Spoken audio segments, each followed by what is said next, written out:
What's up guys, welcome back to a new Dying Light 2 video. So recently we got the new Dying to Know 3 of course that came out yesterday. A lot of people seemed disappointed with that episode and didn't like it as much as the other two. It seemed like, of course they didn't go as far in depth as a lot of us would like with the weapons and crafting, but at some point they do just have to save a lot of that for the actual game. Now getting into the actual topic at hand here, I thought it was kind of fitting to make an actual video on some of my problems and concerns with the game, because there are a few things right now that I do have some problems with or some concerns. And just to start off, we're going to get it out of the way. Last gen, we need last gen gameplay.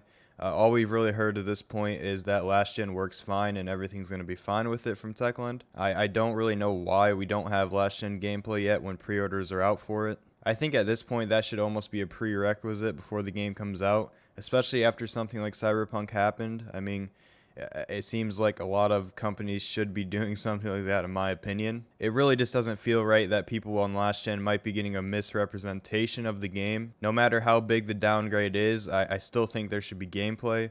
I mean, if you can pre-order the game and you're watching trailers that are from PC and are most likely going to look better than they do on your console, I mean, it's pretty unfair. So that is obviously the first one we can get out of the way. Moving on to my second point here, I'm going to say the animations. This is a problem that's only come up recently with the new Dying to Know Episode 3 and the gameplay from Gamescom. A lot of the animations seem to have changed since some of the last trailers at least, especially now that we're looking at more parkour and combat mixtures. We're seeing a lot more vaults, a lot more parkour moves, wall running, stuff like that. And really the main problem I'm seeing is some of the animations are just simply too slow. Like I can probably show you one right here in the video where Aiden's bringing down like a baseball bat, and it's just too slow, and we can compare it to something else from like the 2019 demo, and it just looks night and day. The 2019 demo, it's fast, the animation's fast.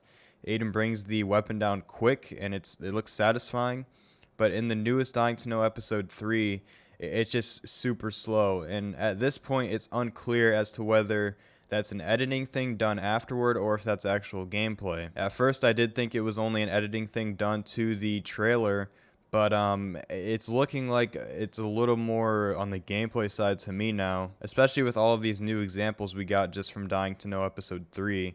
I mean, a lot of these just looked like that's how the game was. I don't know. But like I said, that's really to be determined, I guess. Either way, I don't understand why they would feel the need to slow down some of the footage. Especially in some of these key animations, I don't understand why they would be adding any after editing to them or cuts or slow motion. It's just not necessary at all. And as we can see by a lot of people's response, including mine, it hasn't been really received well. I guess the other thing that kind of goes hand in hand with this is the wall running. The wall running has looked solid up to this point. Aiden kind of just ran across this one building wall kind of slowly, kind of stops at the end, then jumps off. It just looks really odd. And I personally think the wall runs should be kept short. There's plenty of good examples of the short wall runs we looked at in the live stream. Short ones that look like they have good speed. It doesn't look like Aiden's just running slowly along a wall, kind of sticking to it like Spider-Man. But it seems like when they keep the wall run animation pretty short, it tends to look better and turn out better.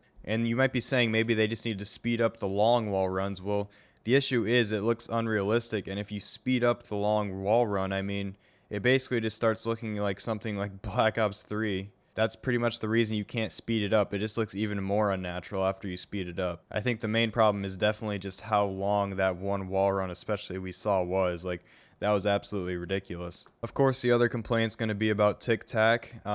Many of you probably remember it from the first Dying Light game. I was never a fan of it. I know a lot of other people weren't really a fan of it. And it's really weird to have it in this game, just in my opinion, because I feel like with some things like the grappling hook is excellent right now. And what I love about the grappling hook is that the animation looks a lot more realistic than Dying Light 1. And that's why I kind of figured Tic Tac would just be swooped out of the game in an instant almost. In Dying Light 1 even, it felt kind of unnatural, but Dying Light 1, you could tell they're aiming for more of an action sort of, they weren't going fully on the realistic side. Dying Light 2, however, has given me a lot more of the realistic impression. So that's why I don't understand why they have things like Tic Tac in the long wall runs when it seems like we're getting a lot more of a realistic feel in some other areas. But yeah, for a quick recap on the animations, I really don't think this is a tough fix for some of these, especially the weapon animations that I was talking about at first.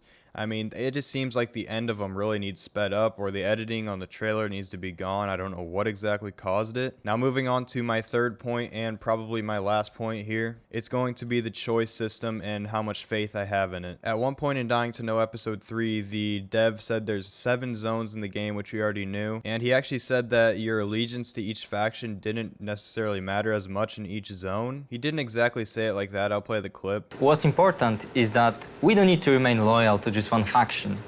The city is divided into several zones, and it's in each of them the players can decide with whom they want to side. But he says it in a way that each zone is kind of going to be different than the others. Some factions might be in some zones, they're not going to be in others, and that has me a little bit concerned just because I feel like there could be a lot of complication here. Techland's going to have to be very careful with this because say if I've been siding with the survivors in 3 different zones, and then I end up going into a 4th zone which is controlled by either the survivors or untainted, and I end up going with the untainted per se, I mean, there's no way the survivors are just going to be cool with that. And there's going to be, for 7 different zones, there's going to be a lot of different outcomes there. This is assuming we have a lot of, choices in actually who we're siding with, like he says, but there's going to be a lot of outcomes there, and it's going to be very complex. So that's where I'm fearing maybe our choices won't actually matter as much as we think, or maybe say if we do side with someone else in a certain zone, it's just going to be, it's going to feel weird because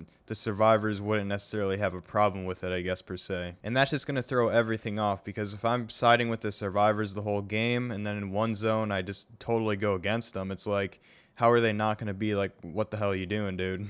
That's kind of the best way I can explain that sort of system, though. And, just the choices in general as well, not even relating to the factions, I think could be a lot less effective than a lot of people are thinking. The other one I pretty much have to throw in here because it's a classic to my video months ago is going to be how we actually roam the night still. We don't know exactly how that's going to work. We know the biomarker is going to turn red during the night just by default. And again, I wish some of these questions were something that would be answered more in the Dying to Know episodes. But obviously these are pretty in-depth questions, so I don't think they're really going to answer any of these before release, to be honest. I hope you enjoyed my problems and complaints. You can probably relate a little bit, I think, with me at least. But thank you for watching. Like the video if you enjoyed, subscribe for more videos, and I will see you in the next one.